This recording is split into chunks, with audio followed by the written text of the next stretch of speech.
Greetings, YouTubers. Welcome to Blinky's House of Horrors. I was just down in the dungeon and taking a little, another little step forward on the poplar and mahogany guitar project. And let me show you the implement of torture that I have designed for that little piece of gear, future piece of gear. Let's have a look.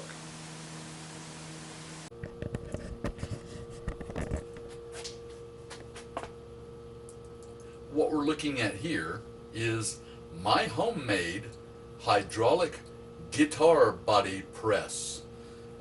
It's hydraulic because the scissor jack that I stuck on the top of it is hydraulic. And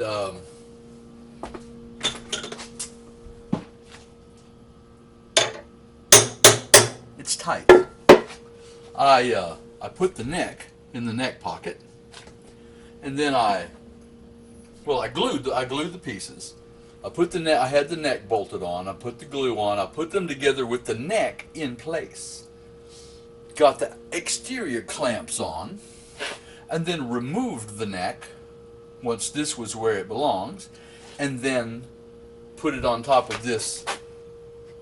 Well, this big honking piece of aluminum billet with some spacers and stuff under there to make room for the clamps, and then I put that 1-ton jack on top of it and cranked it down just to the point that I could have put more pressure on, but I was about to break my little standoff for the chain.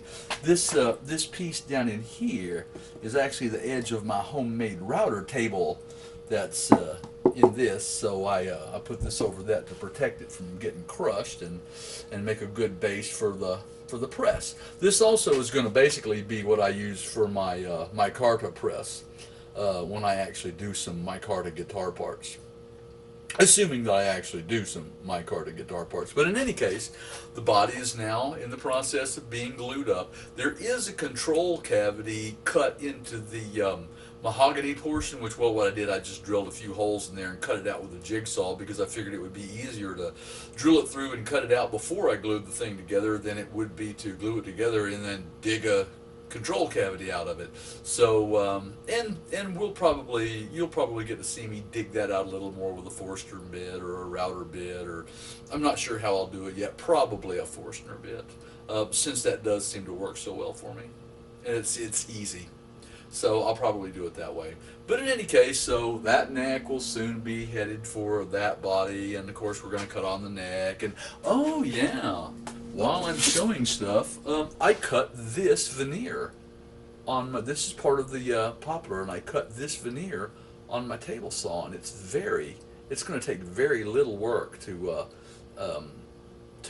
get it up into gluing shape. So I do have something to cover that headstock with once I reconfigure it and get it shaped the way I want. In any case, that is one of the items on the list of things that I wanted to show you. And let's see. Oh, I know.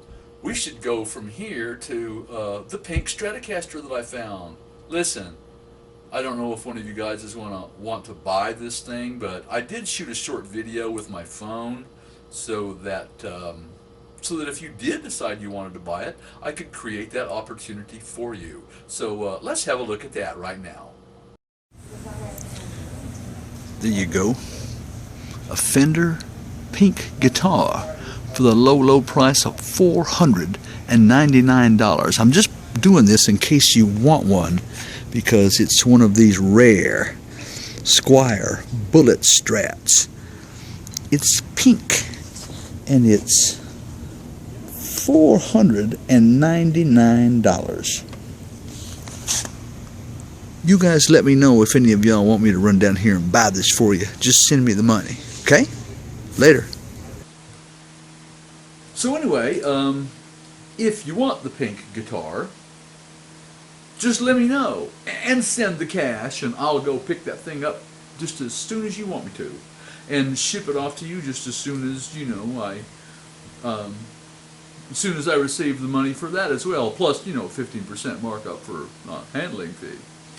Or you can just, buy some other overpriced piece of gear in your own locality, which was probably actually a better idea.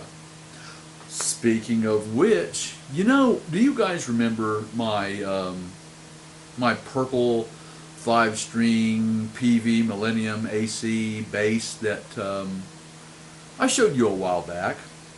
I have been trying to make peace with a 5-string bass. I needed a bass. I got one. I got that one because it was the only decent thing that I could afford where I was looking. And but the truth is, that 5-string neck, it's gotten to be a little bit much for me. And as I'm doing projects and trying to do bass for them, I'm just running into problems. And I'm not a great bass player anyway. And 5 strings, just listen,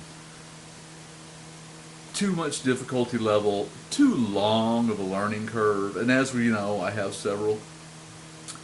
So I took the thing over to Guitar Center today, and they really treated me right on it. The tech who was a friend of mine, set it up for me. Before I ever bought it, I told him what I didn't like about it. He said, well, let me see. And he tweaked on it. We talked and played around and got the thing pretty much where I wanted it. And then I bought it. Well, I went and grabbed my my purple PV and brought it up there. And they gave me a very good price for it. I ended up not paying very much for a brand spanking new. How often does that happen? A brand spanking new Squier vintage modified 70s jazz bass, all white maple with the big chunky, markers on the fretboard. And man, I've been wanting one of these anyway. I really kind of fell in love with that white maple block inlay fretboard watching Geddy Lee play his all those years that I was watching Rush do their thing. And even though I would really love to have a Geddy Lee bass, and his number one was a black 72 jazz bass. Well, the vintage modified 70s jazz bass, basically when you pick it up, it just feels like a 70s jazz bass. It doesn't feel like a custom shop, and it doesn't feel like a modern USA standard, but it does feel like an old 70s jazz bass, and it pretty much sounds like one too. Now, I will be changing something. For the warranty isn't going to last any time at all because I'll be changing things very soon. The first thing that I change probably it'll be the bridge, and it'll either be one of those Leo Kwan badass bridges, and more likely, it'll be a Babbitt's full contact bridge. I really like that cam design they have for adjusting the string height. It leaves a lot more meat between the string and the body of the guitar in terms of transmitting vibration, and I just like it. So let me show you this bass. I hope you'll like it. Well, this is it. And I'm not going to plug it in and play it right now. You will get to see me play it. In fact, you probably haven't seen me play most of my guitars, and I need to do something about that, and I will. But this, at least, I was working on my synth freakout thing, and the challenge, and I wanted to put some bass in there, and what I was trying to do, it just wasn't happening, and I kept getting more and more and more frustrated with that big fat 5-string bass neck. So I finally said, you know what, I've had enough of this. I'm going to go talk to somebody. And I am still working on that synth challenge. Damn you, Rob Wheatley, look what you started. But in any case, and the other entries have turned out to be so nice and everything. Well, but okay, option paralysis. I have too many synthesizer files, and I'm going through every single one looking for the perfect sound. And then I'll get started. I've started 3 projects and then deleted them because I just did not like where they were going, and I wasn't happy. And I'm going to have to soon, if my next project doesn't pan out, then whatever I record after that is what you're going to hear, because that'll be my number 5, and 5 is all I'm going to do. But I would like to do a really good synth offering, because what I've been hearing was pretty cool.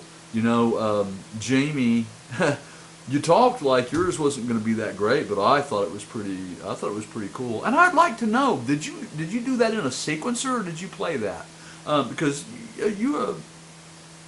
your timing is very good if you played that. It sounded to me like a sequencer. It was done that well. In any case, new bass. I'm happy, and you'll get to see it, and I'll get to record with it, and everything should be good. So let me put this up, and we'll get right back to the other thing. So this is a relatively short video.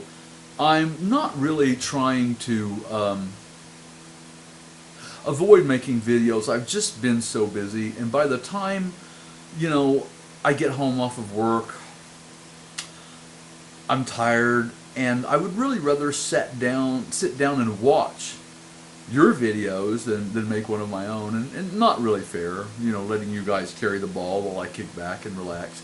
So I will be creating some more video content pretty soon, but I just wanted to get something out there for everyone to you know, to know that I'm still alive, and that I got a new bass. So in any case, I'm just going to leave it there. I don't really have anything right now to talk about, and I'm just, there's a hot pizza downstairs, and I want some before it gets cold, so I'm going to say, be well, and live life.